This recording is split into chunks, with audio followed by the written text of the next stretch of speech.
Rafael, estamos aqui novamente, dependência química, da prevenção e tratamento que toda família e líder comunitário precisa saber.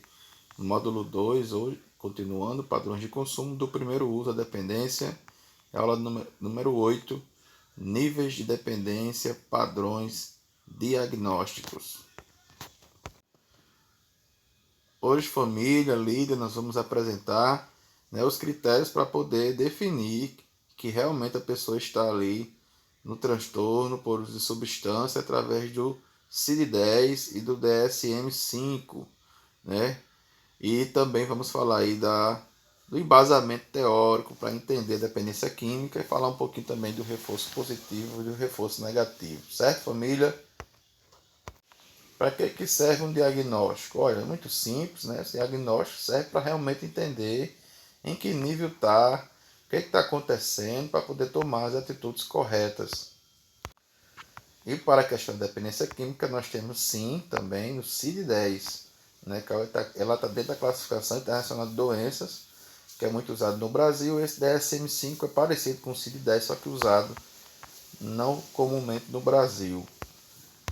Nós temos alguns critérios aqui para realmente diagnosticar que o quadro é dependência química, que é o uso frequente, compulsivo, né? Um poderoso desejo de consumo, perda do autocontrole, certo? Função de evitar sintomas de abstinências e problemas físicos, psicológicos, sociais. Então, e os níveis de gravidade, né? São esses os critérios para poder dar o diagnóstico.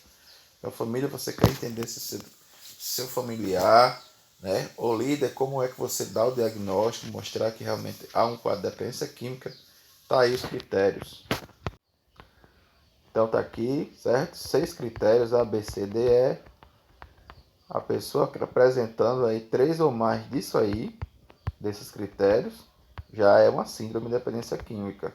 Letra A, forte desejo. Letra B, difícil de controlar os comportamentos. Letra C, um estado de abstinência fisiológico, certo? Quando cessou, que é a sintoma da abstinência, né? Aquele aperreio ali, muitos problemas por ter parado de usar. A D, o organismo precisando de altas doses para poder alcançar o estado anterior. O abandono dos prazeres e a persistência no uso, mesmo com os problemas, certo? Então, apresentou 3 ou mais disso aí no ano anterior, já pode-se dizer que a pessoa está dentro do CID-10, na síndrome de dependência química. E aqui, pessoal, a gente tem, certo, os CIDs. Muita gente usa só o F19, que é um erro, mas para você que não sabe, né, é preciso fazer o diagnóstico correto para fazer o tratamento correto, né? Tem do 10 até o 19. Começa com álcool, que é o 10, o 11 opioides, o 12 é maconha, o 13 sedativo, o 14 é cocaína, o 15 cafeína, 16 alucinógenos, 17 cigarro, 18 solventes, que são as colas, né? E o 19 é quando a pessoa usa tudo isso. Perceba bem, essa pessoa tem que usar tudo. Então muitas vezes chega a pessoa com F19 e não é tudo, certo? E ainda tem outro aqui, que é o F do CID-10 mais outro númerozinho do lado, tipo F10, uso de álcool. Aí F10, 0, intoxicação aguda. Ou F10, 1, é porque a pessoa está fazendo uso de álcool no nível de uso nocivo. F10, 2, por exemplo, é porque a pessoa faz uso de álcool e já está no síndrome da dependência. F10, 3, a pessoa faz uso de álcool, mas está em abstinência. F10, 4, a pessoa faz uso de álcool, mas está em estado de abstinência, que está sem uso, mas com delírios. F10, 5, que é a pessoa que está no quadro nocivo de álcool e também está com transtornos psicóticos. F10, 6, síndrome amnésica. F10, 7, transtorno psicótico. F10, 8, outros transtornos mentais de comportamento, né? E F10, 9, a pessoa faz uso de álcool e também está com transtorno mental e de comportamentos não específicos. Então, um diagnóstico correto vai dar um tratamento correto, certo? Então, a dependência química já entra aí no CID e tem todos os diagnósticos para poder saber qual o nível está de transtorno mental e comportamental decorrente ao uso das substâncias. Pessoal, aqui nós temos o DSM-5, que também dá os critérios para saber se a pessoa está na dependência química. Não é muito usado no Brasil. Nesse caso aqui, se tiver pelo menos 2, dentro de um ano já enquadra a independência química. Eu vou passar rapidinho, se você dar um pause. Está aqui todos os itens, nesse caso aqui são 12, certo? 11 no caso, né? 11. Se tiver 2 desses critérios, já se enquadra a independência química, certo? Já pode dar o diagnóstico. Lembrando que só quem dá esse diagnóstico são os profissionais de saúde, certo? Formados, psicólogos, psiquiatras, certo? Um conselheiro não pode. Um conselheiro, no máximo que ele pode é identificar e pedir para que a pessoa seja encaminhada para receber o diagnóstico correto. E esse DSM-5, né, também ajuda, né, você for a fundo, não é o foco da aula, mas ajuda a identificar, certo, se a remissão está inicial, está sustentada, em ambiente protegido ou em ambiente controlado, certo? Esse DSM-5 ele vai ter uma listagem lá, como está a dependência química nesses estágios ou nesses ambientes, em que nível tá bom? Tem uma diferenciação. E aqui uma pergunta bem legal: o que faz uma pessoa se tornar um dependente químico? Família, líder? Isso é uma pergunta muito legal, porque nós temos várias respostas diferentes das pessoas, diferentes se for um jovem que está respondendo, um profissional jovem, um profissional antigo, um familiar que busca entender, um familiar que não busca. Nós vamos ter vários tipos de respostas, né? E é importante entender que essa doença é uma doença complexa, certo? Que a realidade de ontem já não é a mesma de hoje. Temos drogas diferentes, temos quadros sociais diferentes, temos culturas, temos imposições sociais diferentes, fatores socioeconômicos diferentes. Então, tudo muda, certo? E a realidade que era ontem já não é a de hoje, a de hoje já não vai ser a de amanhã. E ainda mais que o ser humano é um ser humano dinâmico, ele não é estático, ele muda, certo?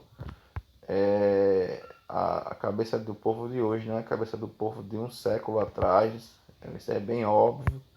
Então, essa resposta aqui, ela não é uma resposta tão simples, certo?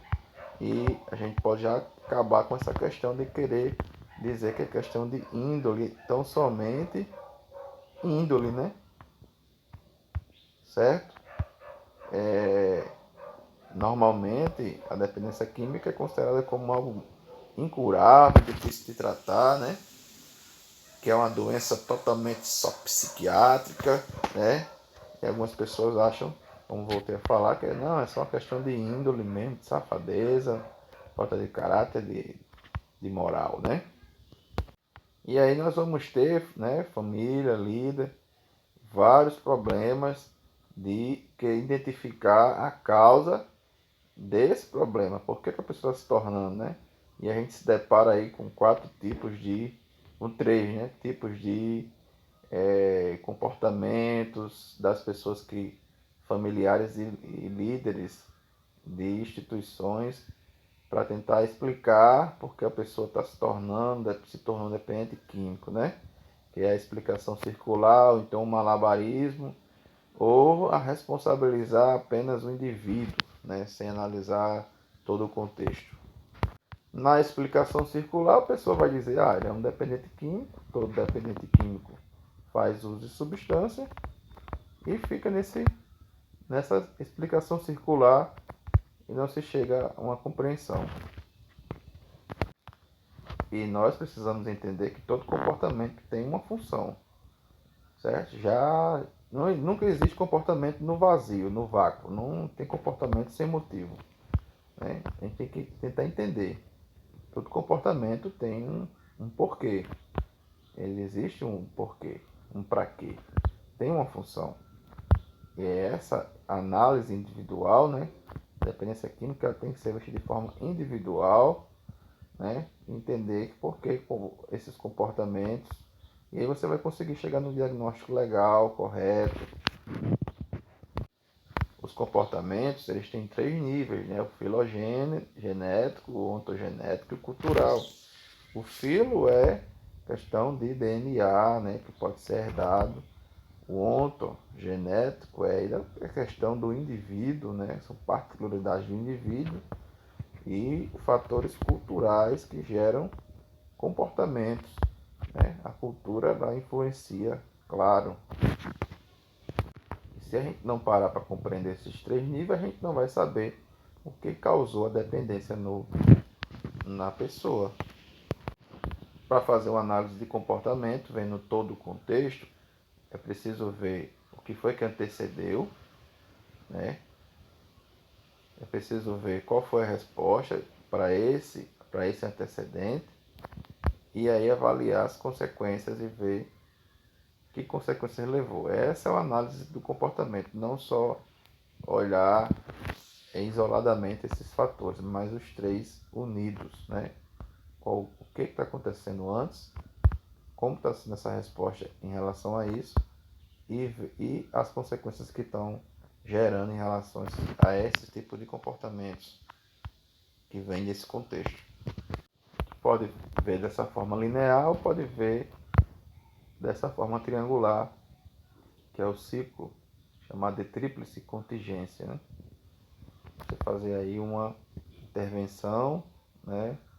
Canalizar essas três situações que a gente viu aqui, certo?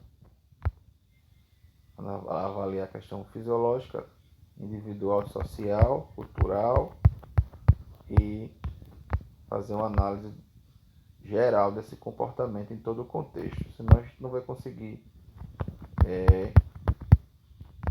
compreender, sem compreender estes níveis, não, a gente não vai conseguir saber realmente a causa dessa dependência. Se a gente não conseguir saber a causa, né?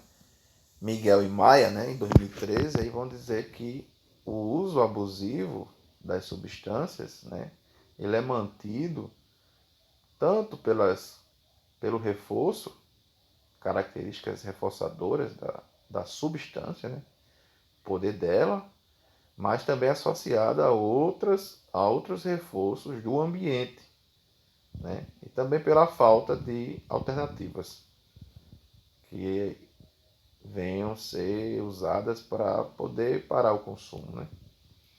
Então, se não pudermos analisar todo esse contexto, não vai conseguir encontrar a causa. Aqui nós temos um filme, né? My Name is Bill, né? E a gente vê aí no filme, né?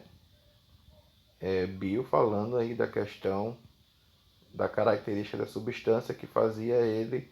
Primeiro ele vai dizer uma frase aí, vejo pessoas se divertindo, normalmente reunidas, e eu fico de fora olhando, com medo de não ser aceito. Então descobri que um drink, outros drinks, me fazem sentir vontade, dando coragem para eu estar com as pessoas, para agir, né? Então, um exemplo do álcool, né?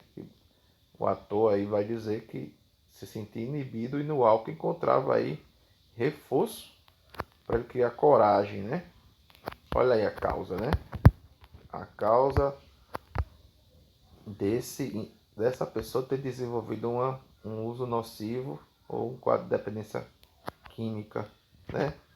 Que é justamente o reforço da substância, o poder da substância, né? O ambiente, os reforços do ambiente, né? E a falta de recurso que ele não tinha para poder vencer essa questão de outra forma. Tinha que fazer uso da substância. Olha aí, a gente consegue encontrar a causa, vendo todo o contexto anterior, o comportamento e as consequências. Pessoal, temos aqui o reforço positivo e negativo, né? Reforço positivo é um acréscimo de coisa boa, reforço negativo é uma retirada de coisa ruim. No uso experimental, a gente tem mais um acréscimo de coisa boa, né? No uso experimental, recreativo ali. Já no uso da dependência, já é uma retirada de coisa ruim, né? Por isso que no uso recreativo prevalece mais o acréscimo de coisa boa, que é o reforço positivo. No uso nocivo tem um acréscimo de coisa boa, mas já tem consequências, né? Que é aí deixando de lado as obrigações.